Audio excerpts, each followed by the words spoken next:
మానస సరోవర్ యాత్ర ప్లాన్ చేస్తున్నారా? నమ్మకంగా సేఫ్ గా మీ కలల మానస సరోవర్ యాత్రని ట్రావెల్ టర్న్స్ తో నిజం చేసుకోండి. మరిన్ని వివరాలకు ఈ నెంబర్కు కాల్ చేయండి. నమస్కారం. మాఘపురాణం 5వ రోజు పారాయణలోకి వచ్చాం. ఈరోజు మాఘశుద్ధ పంచమి. ఈ పంచమిని శ్రీ పంచమని, వసంత పంచమని చెప్తారు. ఈ మాఘశుద్ధ పంచమి నాడే సరస్వతీదేవి జన్మించిందని చెప్పబడుతుంది. ఈ రోజున సరస్వతి పూజ చేసుకోవటం, కొత్త శాస్త్రాలు ఏమైనా చదవదలుచుకున్న వాళ్ళు మొదలు పెట్టుకోవటం, కొత్త విద్యాభ్యాసానికి అవసరమైన ఏర్పాట్లు చేసుకోవటం, పిల్లలకి అక్షరాభ్యాసం చేయటం, సరస్వతి పూజ చేసుకోవటం విశేషంగా చెప్పబడింది. అయితే ఇది సామూహికంగా సరస్వతి పూజ కంటే వ్యక్తిగతంగా చేసుకోవాలి. ప్రతి వాళ్ళకి జ్ఞానం అవసరం. చూడండి, గుంపులో గోవిందా అని ఉండకూడదు. ప్రతివాడికి సొంతానికి జ్ఞానం కావాలి. ఏదైనా కొత్త విద్య, సంగీతము, నాట్యము లాంటి లలిత కళలు అభ్యసించదలుచుకున్న వాళ్ళు కూడా ఈ రోజున ముహూర్తం పెట్టుకుని, దీనికి ఇంకా తిథివార నక్షత్రాలు చూసుకోక్కర్లేదు. శ్రీ పంచమి నాడు నాట్యశాస్త్రము, సంగీతము లేదా కావ్యాలు ఏదైనా కొత్తగా చదవదలుచుకున్న వాళ్ళు, కొత్త బుక్ స్టార్ట్ చేయాలనుకుంటారు కొంతమంది, వాళ్ళు కూడా ఈ రోజున మొదలు పెట్టుకోవచ్చు. దీనివల్ల ఏంటంటే మనకి మరింతగా జ్ఞాన సముపార్జనకి అవకాశం లభిస్తుంది. చాలా ప్రత్యేకమైన రోజు కాబట్టి సరస్వతి ఆరాధన విశేషంగా చెప్పబడింది. పంచమి నాడు మీరు పిల్లలకి, చిన్నపిల్లలకి అక్షరాభ్యాసం కూడా చేయించవచ్చు. కొత్త భాష నేర్చుకోవాలనుకుంటారు, లాంగ్వేజ్ కొత్తది, ఇప్పుడు జర్మనీ చదువుకోని కోసం వెళ్ళాలనుకోండి, పిల్లలు జర్మన్ నేర్చుకోవాలనుకుంటారు, వాళ్ళకు కూడా ఇది మంచి రోజు. ఈ రోజున స్టార్ట్ చేసిన ఏ పనైనా కూడా చక్కగా అవుతుంది. అంటే విద్యా సంబంధమైనది, జ్ఞాన సముపార్జనకి సంబంధించిన ప్రతి ప్రయత్నము ఈ రోజున మొదలు పెడితే చాలా సక్సెస్ఫుల్గా వెళ్తుందట. అవకాశం ఉన్న వాళ్ళు మీ రంగాల్లో ఏం నేర్చుకోదలుచుకున్నారో అది నేర్చుకోవచ్చు. సరస్వతి పూజ చేస్తారు కాబట్టి విశేషంగా బాసర లాంటి క్షేత్రాల్లో చాలా అద్భుతంగా జరుగుతుంది. మనకి హైదరాబాద్ సమీపంలో వర్గల్ దేవస్థానం ఉంది, అక్కడ కూడా సరస్వతి పూజ చేస్తారు. ఇంచుమించు అన్ని దేవాలయాలు, అమ్మవారి దేవాలయాలన్నిట్లలో కూడా త్రిశక్తి స్వరూపిణి కాబట్టి అమ్మవారు శ్రీ మహాకాళి, మహాలక్ష్మి, మహాసరస్వతి రూపిణిగా ఉంటుంది ఆమె. కాబట్టి మహాసరస్వతి స్వరూపాన్ని ఈ రోజున పూజించటం, ప్రార్థించటం, దర్శనం చేసుకోవటం చాలా మంచివి. పురాణంలోకి వద్దాం. కౌత్సుడనే బ్రాహ్మణ కుమారుడి గురించి చెప్తున్నాం. మన ముందు కథలో దిలీప మహారాజుకి వశిష్ఠ మహర్షి ఇలా తెలియజేస్తున్నారు. కౌత్సుడనే కుర్రవాడు తపస్సు చేశాడు కావేరీ నదీ తీరంలో. తర్వాత అతనికి విష్ణుమూర్తి ప్రత్యక్షమైతే, నేనే స్వరూపాన్ని చూశానో ఆ స్వరూపమే ప్రజలందరూ దర్శనం చేసుకునేలాగా ఇక్కడే నువ్వు వెలిసి ఉండమని భగవంతుణ్ణి ప్రార్థించి అతను తన సొంత గ్రామానికి బయలుదేరి వచ్చాడు.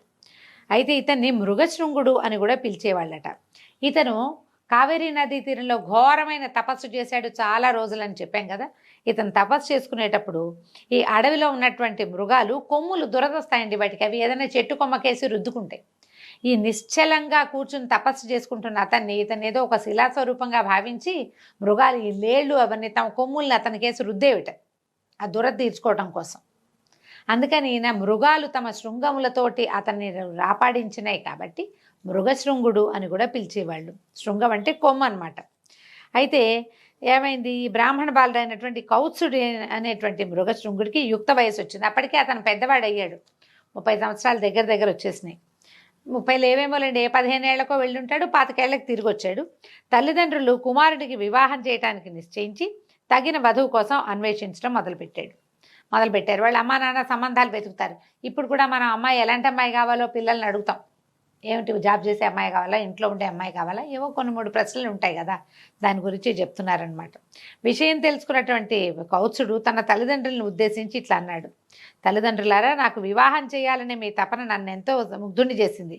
కానీ వివాహం చేసుకునే ముందు వధువు యొక్క గుణగణాలని పరిశీలించాలి కదా. వధువు యొక్క గుణగణాలు, మంచి చెడ్డల పట్ల నాకు కొన్ని నిశ్చయమైన అభిప్రాయాలు ఉన్నాయి, వాటిని వివరిస్తాను వినండి అని చెప్పడం మొదలుపెట్టాడు.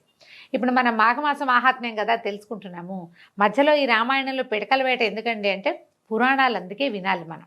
పురాణాల్లో బోల్డని పిడకల వేటలు ఉంటాయి, వేరే కొత్త సంగతులు చెప్తారు. చూడండి, ఒకతను తపస్సు చేశాడు. మొదటిది ఏం చెప్పారు, స్నానం చేయగానే అతనికి పులిముఖం పోయింది. అంటే స్నానం చేస్తే పులిముఖం పోతుంది. రెండో వాడు తపస్సు చేశాడు.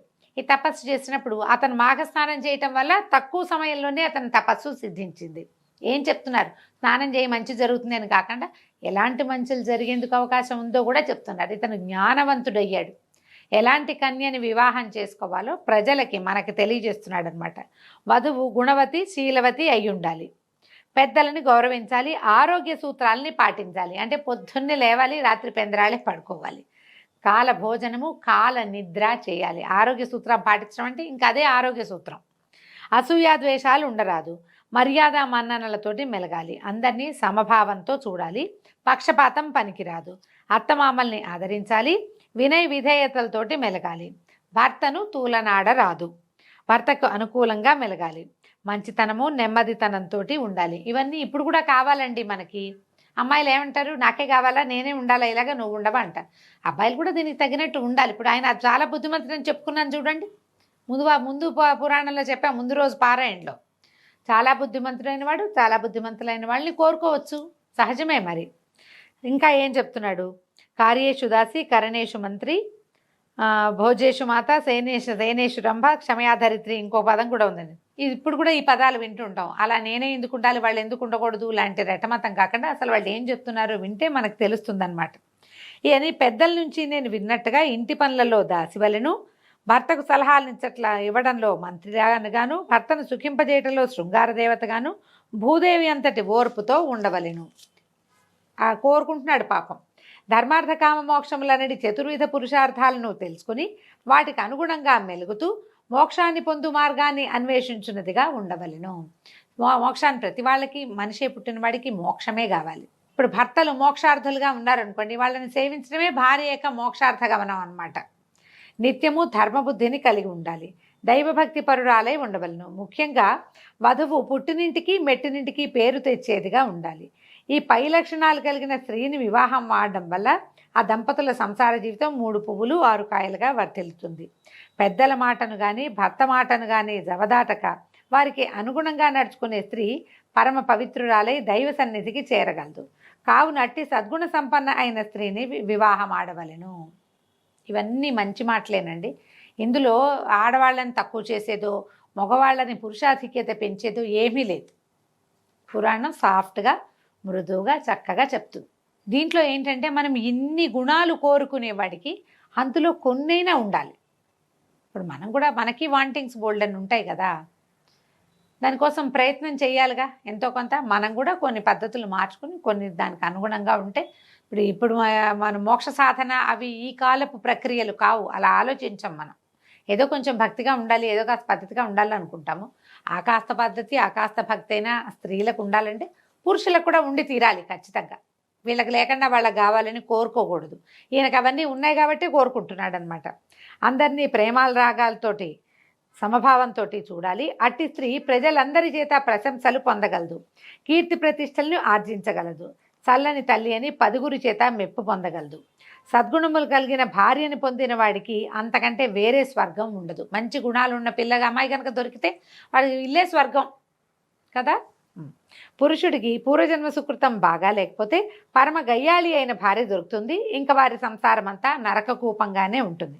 కాబట్టి పెళ్లి చేసుకోబోయే స్త్రీ ఈ లక్షణాలు కలిగి ఉన్నదో లేదో తెలుసుకోవాలి.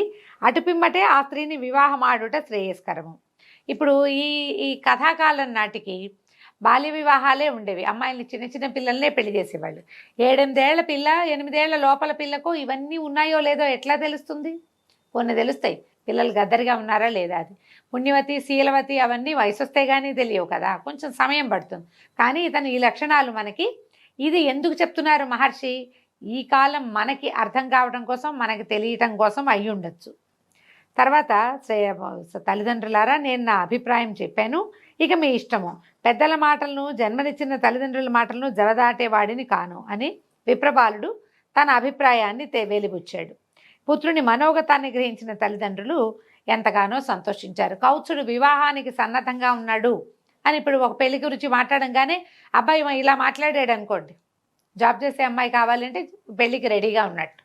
ఈ లక్షణాలన్నీ వింటే ఇతను వివాహ యోగ్యమైన వయసులో ఉన్నాడు, వివాహానికి సంసిద్ధతని వ్యక్తం చేస్తున్నాడు అని తల్లిదండ్రులు అర్థం చేసుకుని సంతోషించారు.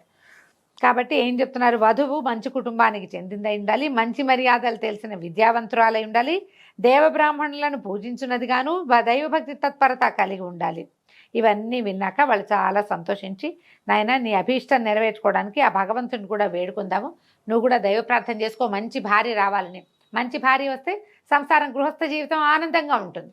దీని తర్వాత తీసుకోబోయే వర్ణాశ్రమ ధర్మాల్లో 4వ ధర్మం ఉంది కదా, అది కూడా చక్కగా నడుస్తుంది. లేకపోతే ముందే ఆ 4వ ఆశ్రమానికి ప్రవేశించాల్సి వస్తుంది. భార్యతో కనుక జీవితం బాగుందనుకోండి, గృహస్థాశ్రమం చక్కగా వెళ్ళిపోతుందని చెప్పి నువ్వు కూడా భగవంతుని ప్రార్థించిన ఆయన, మేము భగవంతుని ప్రార్థించి ఇలాంటి పిల్ల కోసం వెతుకుతాము అని చెప్పి అమ్మా నాన్న పెళ్లి సంబంధాలు చూడడం మొదలుపెట్టారు. దీంతో 5వ రోజు పురాణం పూర్తయిందండి. రేపు ఉదయం 6వ రోజు పారాయణలో మళ్ళీ కలుసుకుందాం. నమస్కారం.